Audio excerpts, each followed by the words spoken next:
Hey, I'm Allison with FlickDirect, and I am here at Popcorn Frights, and I am speaking with Bryan Woods and Scott Beck. We're going to talk about a couple different things today. Thank you Mhm. guys for being here with me. First of all, you are doing something so cool that I really want to see. You're going to do live commentary during the original Quiet Place. Have Yeah. you done this before? Never before. No, it's at Popcorn Frights. It's kind of a frightening prospect because we don't know what's going to be said. But we're really excited to be joined by Josh Malerman, the author of Bird Box, Oh, a awesome. movie that came out the same year as A Quiet Place and Yeah. has like this kinship of Yes. limiting your senses. And Yeah. so we're really excited to have that conversation. All right, be careful what you say. You are going to be lying. Yes. Yeah. So, all the times you've watched the film, have you seen different things each time? Yeah, you always see something different, and it's so interesting to see actors like Emily Blunt, like who we've been fans of since we were kids, Yeah. like interpret a piece of writing and add to the performance. And the older we get and the farther away we get from the experience and make more movies over the years, it'll be weird to like look back on that time in our lives and remember too, like being at Popcorn Frights, like we premiered one of our movies, Haunt here, Yes, and I that was such remember. a like memorable Yeah. evening for us, Mhm. and so it's great to be back, and we love supporting this festival because honestly, it's one of our favorites. Well, we're glad that you enjoyed coming here. You can come Mhm. anytime you Yeah, want. happy to. Yeah. Absolutely. um, would you go back and change anything that you did originally? I mean, the answer that's a complex answer because yes and no. Like I think we ever since we were teenagers starting to make movies, we've always been our harshest critics. Like there's always Mm, up till the final moment, there's like things you would tweak, whether yeah. it's in the writing or the directing or the sound design or whatever. But there's also this degree of like you give over a movie to an audience and Hmm. like everybody's going to have their own relationship to it, whether they like it or don't like it. There's going to be conversations about it. And that's the beautiful thing about art is it Hmm. allows you to kind of give it away and react Yeah. to it. And us as like audience members, we love having those long, thoughtful conversations about a movie we just saw and figure out like what does it mean to us? How does it relate to something that we're Mm. going through personally? And so it's a long-winded way of saying yes, we would change everything, but I don't think no matter the amount of time that we would ever have on something, would it ever feel like it's finished? That's very true. Good Hmm. point. Now, have you guys heard of there's a YouTube called Lessons from the Screenplay? Mm, Have you heard I of think it does I this? think sound so. Yeah. familiar. Yeah. Yeah, yeah. They did A Quiet Place and they Uh, talk about how you incorporated sound into the mhm. script. So, Yep. talk a little bit about that because it was a really different experience doing that because really this film is mostly silent. Totally. Yeah. I'm remembering now we had Mhm. some friends who are huge fans of that YouTube channel, and they would send us the clip and Mm, or the presentation, and it was so cool to watch. Yeah, the writing process for A Quiet Place was bizarre because it was hard to communicate a story that was essentially all visual. We're right. trying to use the tools of cinema that cinema has been known for 100 years, which is not necessarily dialogue. It's all about sound and pictures and just not being convinced that Hollywood executives would understand the concept if we wrote it in kind of a boring traditional way. So we used a lot of different like visual pictures in the script.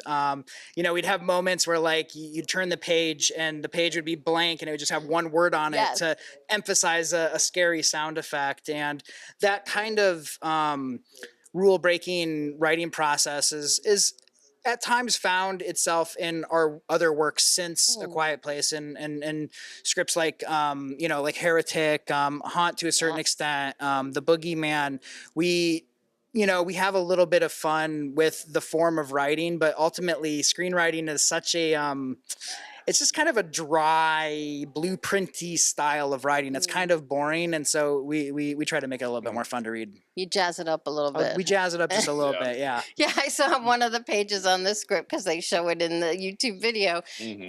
that you used a Monopoly Oh set. yeah. Yeah. Yeah, Monopoly, which found its way into Heretic, I think because Yeah. I don't know, we love Monopoly, but it's like such a visual way to have a diagram in Quiet Place and then just have a discourse in Heretic. So yeah. Yeah, talk about heretic. I mean, really kind of makes you think a little bit Mm. about the way it ends and how Hmm. and this freaky person in a basement kind of thing. It was out there. Yeah, Yeah. absolutely. Thank you. Thank you. We're You're trying. We're welcome. trying to be out there. Yeah, Yeah. when you say it makes you think, Yeah. that is what we're going Yeah. for. We Yeah. want people to see that movie and think. Yeah.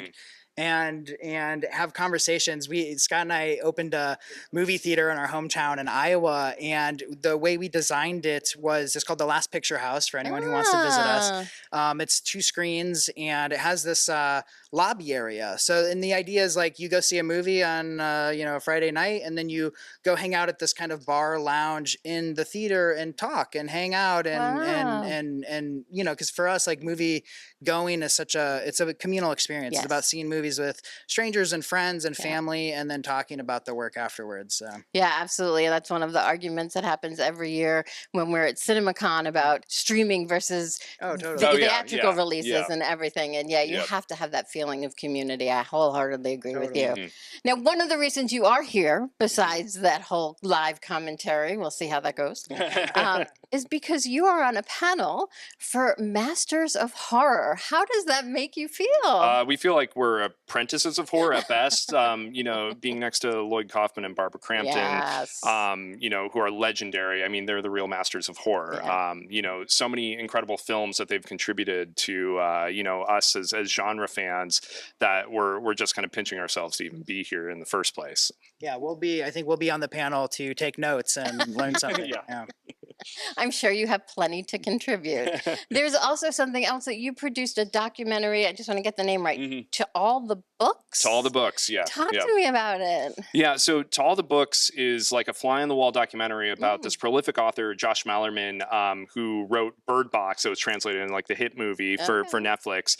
And it channels him embarking upon his next novel. And Josh is an incredible personality. He's so prolific. He's written so many incredible books. He's a musician who has gone on and toured across the world and had his hit song featured as the title theme to the Bill Macy Shameless TV show. So like, he's a jack of all trades and a master of all trades. And what this documentary really shows is the writing process from scratch and like approaching the blank page, but not with trepidation, but with optimism. And one of the incredible things, whether you're a writer, an aspiring writer, or just interested in the creative arts, it really fuels the tank when you watch this. It's something that us as producers, like, we're there to, help Josh wherever he needs the help to put this feature together.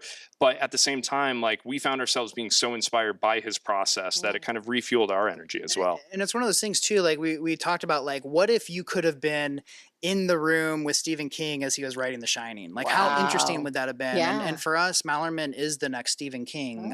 He is that talented, and Stephen King would agree.